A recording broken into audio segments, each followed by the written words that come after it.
तो आज का जो हमारा लेक्चर है वो ये है कि एक हमारे पास एक सर्कुलर करंट कैरिंग एक कॉइल है, एक वायर है। उसकी वजह से हमको उसकी एक्सिस पर मैग्नेटिक फील्ड निकालना है यूजिंग बायो-सेवर्ट लॉ।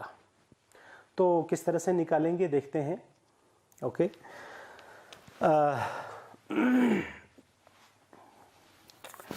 तो हम यहाँ पर डायग्राम बनाएंगे।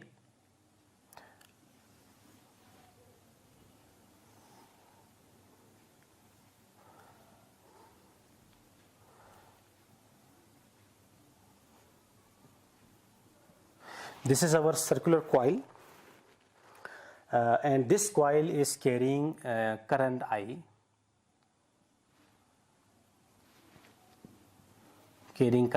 in this direction. Okay. ये थोड़ा सा इसको आपने ध्यान रखना है कि ये जो कॉइल है ये ऐसे रखा हुआ है, ऐसे, मतलब इसका जो प्लेन है कॉइल का, जो सर्कुलर कॉइल का जो प्लेन है, that plane is perpendicular to this the plane of this boat, ऐसे है। ओके, और इसमें करंट का डायरेक्शन ये है। तो हमको क्या करना है, हमको इसके एक्सिस पर हमको एक पॉइंट लेना है, इसका एक्सिस। ओके, तो देखते हैं इसका जो एक्सिस है, ये इसका एक्सिस है, दिस इज द सेंटर, और सेंटर से इसके एक्सिस पर हम एक पॉइंट लेंगे।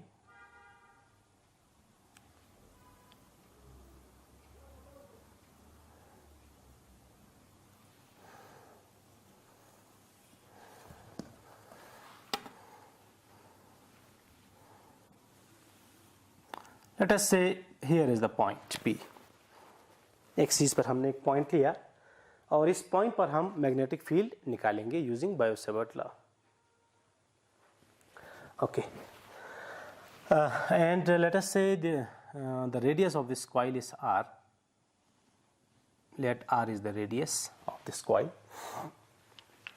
ओके, तो हमारा मेथड क्या है? हमारा मेथड ये है कि सबसे पहले हम एक पूरे इस वायर का एक छोटा सा एलिमेंट ले लेते हैं। तो हम एक एलिमेंट लेंगे फिर से, ये मान लो यहाँ पर हमारा एलिमेंट है, this is the element of length dl। Okay, तो यहाँ से इसका जो डिस्टेंस है पॉइंट का, वो मान लो r इज द डिस्टेंस, और ये सेंटर है इसका कॉइल का O, और O से P का जो डिस्टेंस है, suppose this is x,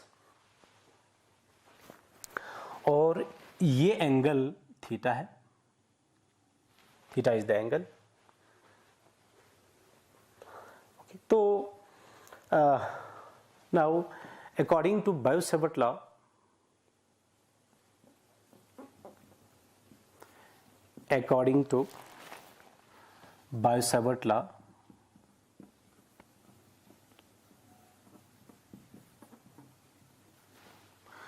the magnetic field at this point P dB, it is again mu naught divided by 4 pi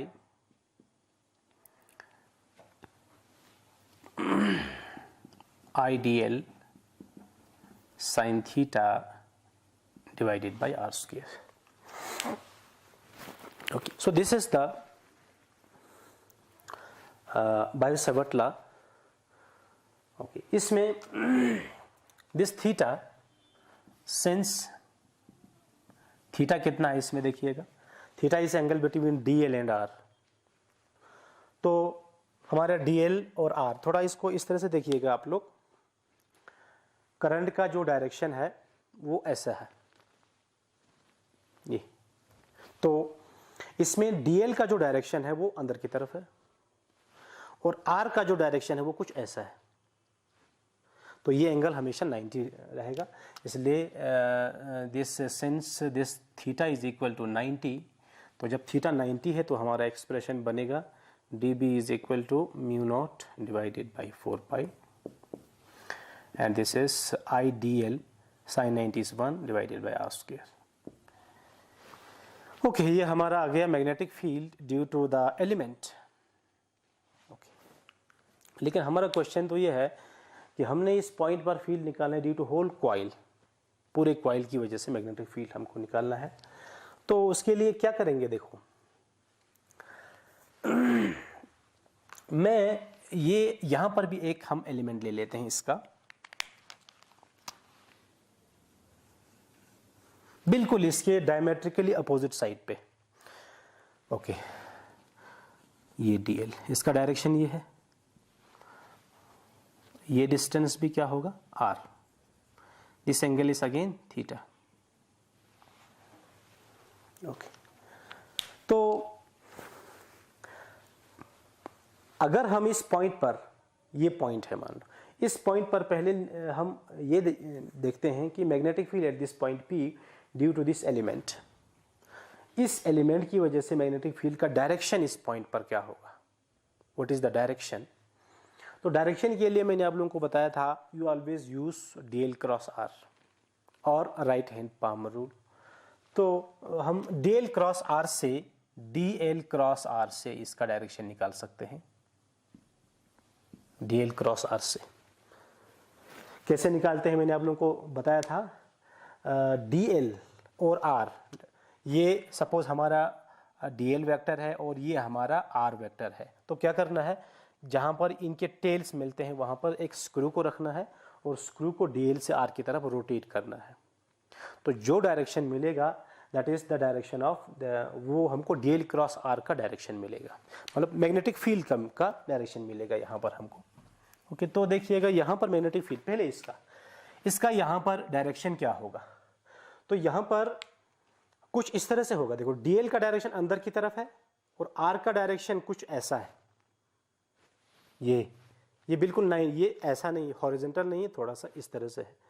तो अगर ये ऐसा है और हम dl क्रॉस r ऐसे घूमेंगे तो जो हमारा डायरेक्शन मिलेगा वो कुछ ऐसा मिलेगा। तो यहां पर इसका जो डायरेक्शन है वो कुछ इस तरह से मिलेगा, this is the direction of dB। Similarly dB, इस एलिमेंट की वजह से जो यहां पर मैग्नेटिक फील्ड का डायरेक्शन होगा वो कुछ ऐसा होगा। चलिए हम इसको dB डैश लिखते हैं, dB dash is due to the dB dash is the direction due to this element and dB is the direction due to this element। मैंने dB dash dB क्यों लिखा, तो इसका रीजन भी है। रीजन ये है कि मैग्नीट्यूड तो सेम होगा लेकिन डायरेक्शन सेम नहीं, इसलिए मैंने dB और dB डैश लिखा इसको। ओके, अच्छा, नाउ हम इन दो वेक्टर्स को रिजॉल्व भी कर सकते हैं। इसको देखिएगा, रिजॉल्व करेंगे तो क्या मिलेगा, रिजॉल्व करने से इस dB का एक कंपोनेंट यहां जाएगा, दूसरा कंपोनेंट यहां जाएगा, और ये वाला एंगल कितना होगा, this is again theta. Similarly इसका भी होगा, एक कंपोनेंट नीचे जाएगा, दूसरा कंपोनेंट फिर से इसी डायरेक्शन में आएगा, ये ऐसा आएगा फिर से, ठीक है। इसमें ये वाला एंगल हो जाएगा थीटा। अब थोड़ा सा मैं आप लोगों को बताऊं कि ये एंगल कैसे थीटा हुआ। देखो इट्स, ये थोड़ा आप लोग ध्यान से देखेंगे तो यहां पर ये एंगल देखिएगा, ये थीटा है, ये थीटा है, तो ये पूरा कितना है, ये पूरा 90 है, ये पूरा 90 है। तो अगर ये थीटा है, ये थीटा है, तो ये एंगल कितना होगा, ये होगा 90 माइनस 2 थीटा, ये हो जाएगा 90 माइनस 2 थीटा, ये वाला एंगल। और इसको मैं ये 90 प्लस 2 थीटा, मान लो ये हमको पता नहीं था, ये x है सपोज, तो ये हो जाएगा x plus 90 minus 2 theta plus this theta, it is equal to 90 here. देखो ये x है, ये एंगल 90 माइनस 2 थीटा है, x plus 90 minus 2 theta plus theta, ये पूरा एंगल कितना बना, 90 बना। तो ये क्या हो जाएगा, ये हो जाएगा x plus 90 minus 2 theta plus theta is minus theta and this is 90, 90 cancels with 90, तो ये हो जाएगा x इक्वल टू थीटा। इसलिए ये एंगल भी कितना होगा, थीटा होगा, this is again theta. Okay, similarly ये नीचे वाला एंगल भी थीटा ही है। ओके, ये अब थोड़ा ध्यान से देखना कि dB का this is dB and this is dB dash. Okay, तो dB का ये कंपोनेंट और ये वाला कंपोनेंट क्या होगा? तो ये वाला जो कंपोनेंट है ये हो जाएगा dB cos थीटा, और इधर का जो कंपोनेंट है ये हो जाएगा dB sin theta. Similarly dB dash के भी दो कंपोनेंट है, ये वाला कंपोनेंट फिर से हो जाएगा dB डैश cos थीटा, और इधर वाला कंपोनेंट ये हो जाएगा dB डैश sin थीटा। ये तो now to find the total field at this point due to this whole circular coil, we will integrate this. So total magnetic field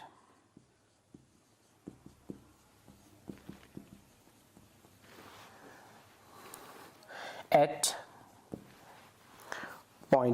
point P on the axis, that is integration dB,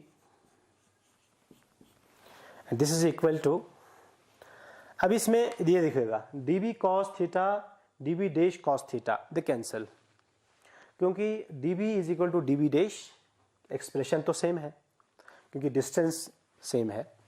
तो इसमें ये वाले सारे components इसमें cancel हो जाएंगे, क्योंकि अगर इस dl का डायमेट्रिकली अपोजिट साइड ये है तो थोड़ा सा इस साइड आएंगे तो इसका डायमेट्रिकली साइड ये होगा, उससे थोड़ा इधर आएंगे तो उसका ये आएगा। तो इस तरह से हम इस पूरे वायर को कवर कर सकते हैं, और इन सब में जो कॉस कंपोनेंट्स होंगे वो सब कैंसिल हो जाएगा, सिर्फ ऐड होगा क्या, साइन वाले। तो this dB is equal to, simply it is dB sin theta, ये आएगा। हम इसको लिख सकते हैं because all dB cos theta cancel out हो जाएगा ये सारा। ओके, तो ये है। So this is now this is B is equal to, now dB, what is dB? This is dB, this is what dB। तो ये हो जाएगा mu nought integration mu nought divided by 4 pi into I into D L divided by R square, ये आ गया into sine theta, है। ये आएगा।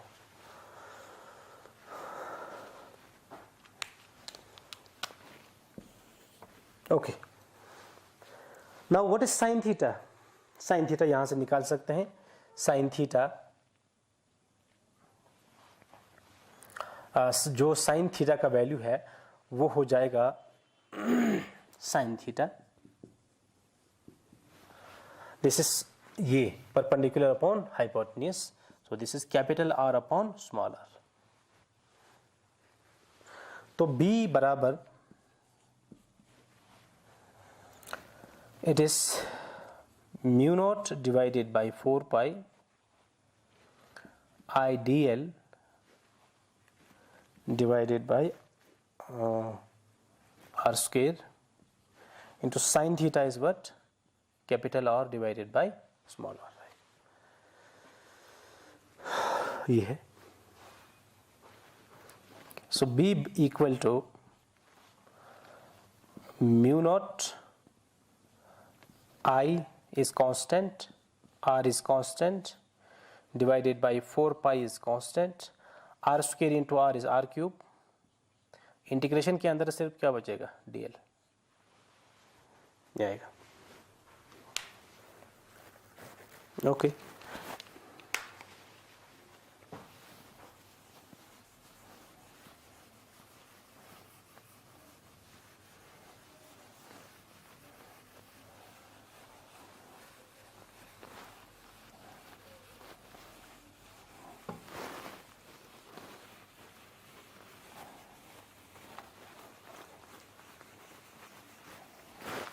ठीक, अच्छा, तो now this b is equal to, it is mu naught into I capital R divided by 4 pi R cube, and ये वाला देखो, ये क्या है, integration dl. What is dl? Small length of the whole wire. dl is very small. लेकिन integration dl, what is integration dl? Integration dl is the total length of this circular coil, which we call circumference. So it is what? It is 2 pi r. So simply I will write here 2 pi into r radius. ये हो गया. So this b equal to, it is mu naught I r square r square into 2 pi divided by 4 pi r cube. ठीक है, okay, इसको हम ऐसे लिखेंगे, this is equal to, it is pi cancels with pi, ठीक है, and this cancels with, तो ये हो जाएगा mu not I R square divided by 2 R cube. और ये स्मॉल r जो है इसको भी निकाल सकते हैं. ये स्मॉल r कैसे निकालेंगे? स्मॉल, ये R square is equal to X square plus capital R square हो जाएगा. देखिएगा कैसे हुआ. ये इसको मैं लिख सकता हूं, small R square is equal to X square plus capital R square, Pythagoras theorem. तो small R, it is X square plus capital R square root, ये आएगा. तो ये वैल्यू यहां पे लगा दो. This is mu not I R cube divided by 2 into,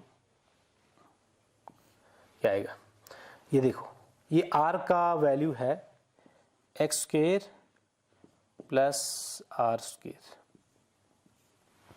cube तो अपना है और 1/2 भी आएगा, तो 3/2 हो जाएगा. So this is the expression.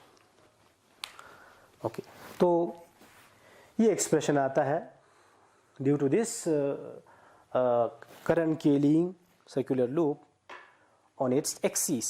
Okay. और डायरेक्शन कहाँ आएगा? डायरेक्शन इधर है. So this is the direction. Net field का जो डायरेक्शन है एक्सिस पर, वो सेंटर की तरफ है ये. Okay. अच्छा,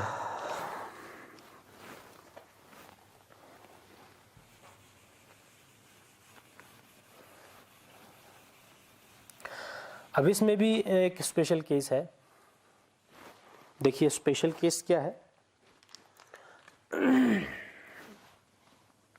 स्पेशल केस,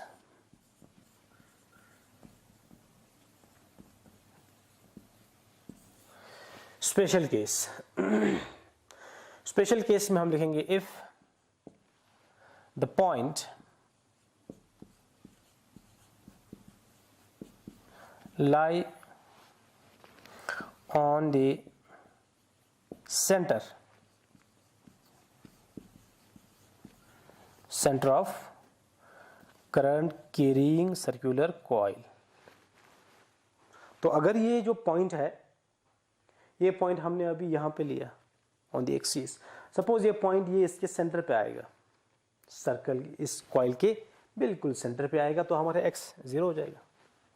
तो हमारा एक्सप्रेशन क्या बनेगा? b इक्वल टू, ये हो जाएगा म्यू नॉट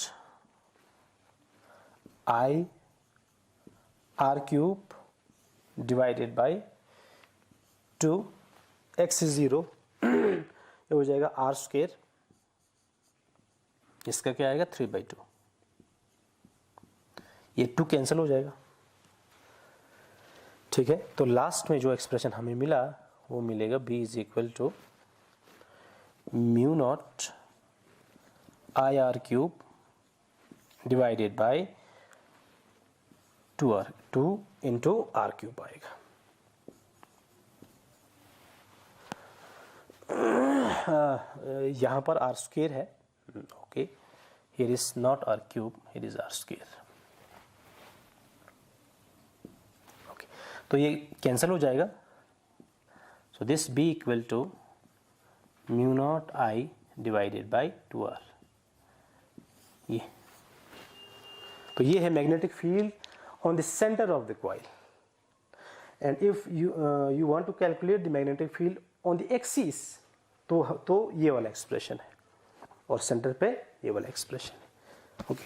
तो विद दिस आज का लेक्चर हम यहीं पे समाप्त करेंगे। तो नेक्स्ट टाइम हम नेक्स्ट लेक्चर के साथ आपके साथ हाजिर होंगे। Thank you.